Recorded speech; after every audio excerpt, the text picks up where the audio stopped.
السلام عليكم ورحمة الله وبركاته ومغفرته.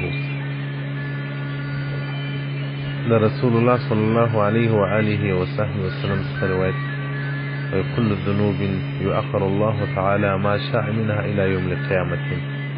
ألا وهر گناه انسانو کی الله جل جلاله یا جزاء قامت ورځ پر ورزندي إلا عقوق الوالدين ما سوى د مور پلار دا ازارس كي سوك مور پلار ازاريان فإن الله يعجله لصاحبه في الحياة الدنيا قبل الممات. الله دا غص ذات الدنيا كي دستيور كي مختر مرك بعد الموت بعد مرقم الله هو او رسول الله صلى الله عليه وسلم بارك صادق ومصدق ذاتي هر خبر چې رسول الله صلى الله عليه وسلم بارك کړی دا هغه حق هم ذاتهم رسیدلی دا او حقیقت یې هم ویلی دی او رسول الله صلی الله علیه وسلم بارک ټول خبرې او ټول اقوال حق هم وله.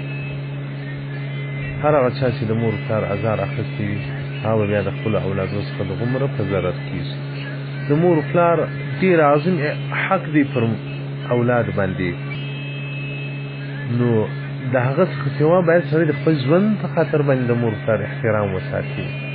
که څوک د مور سپکاوی کوي یا د پلار سپکاوی کوي بیا به اولادونه د ده سپکاوی وکړي. اوس معاشري خو پلرونه داسې کړي دي چې بلکل په کیسه کې لا نه دي. بیا په خارج چې کوم پلرونه او مندې دي زامنې بیخي په کیسه کې نه دي. هغه ورونه چې زموږ ذات السیاده او د الله د رسول الله پیغام دی ورته چې د مور پلار تر پښو لاندې جنت په مور پلار راضي کړل الله به درته راضي. خو اطاعت د مور پلار واجب او فرض دی، نه په ناروا کې. که پلار مور سړی په ناروا امر کې پاکې به اطاعت بیا نه کوي. او داسې ما ډېر خلک ولیدل، د سترګو مې ولیدل چې پلار بیا ازار کړي وو، زامنو بیا د غوڼه ازار.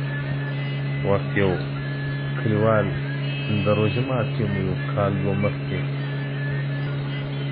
زنګ یې راته ووایي ونیسه روژه ماته راشه. نو زه دا صبح بیا په روان وم چې نو روژه ماتې تیار کړې چې ورغلمه زه د سترګې سرې دي، ژاړي او شراوې کوي. زوی ته وایي خدای دې د قارون خدای دې د فرعون دغه په سر کې راپورته کړي. داسې بدالې ښې دي بخاري وي خو معظم ډېر خراب کړم سره وخت د روژه ماتو عادت شراب بیا نور چې خراب کړم. نو بیا چې مې په ده پوښتنه وکوله ول پلار یې داسې وژړاوه نو اوس هغه د ده ګران زامن دي چې خپل پلار یې ورباندې ژړاوه نو د هغو زامنو څخه دی ژړا دي.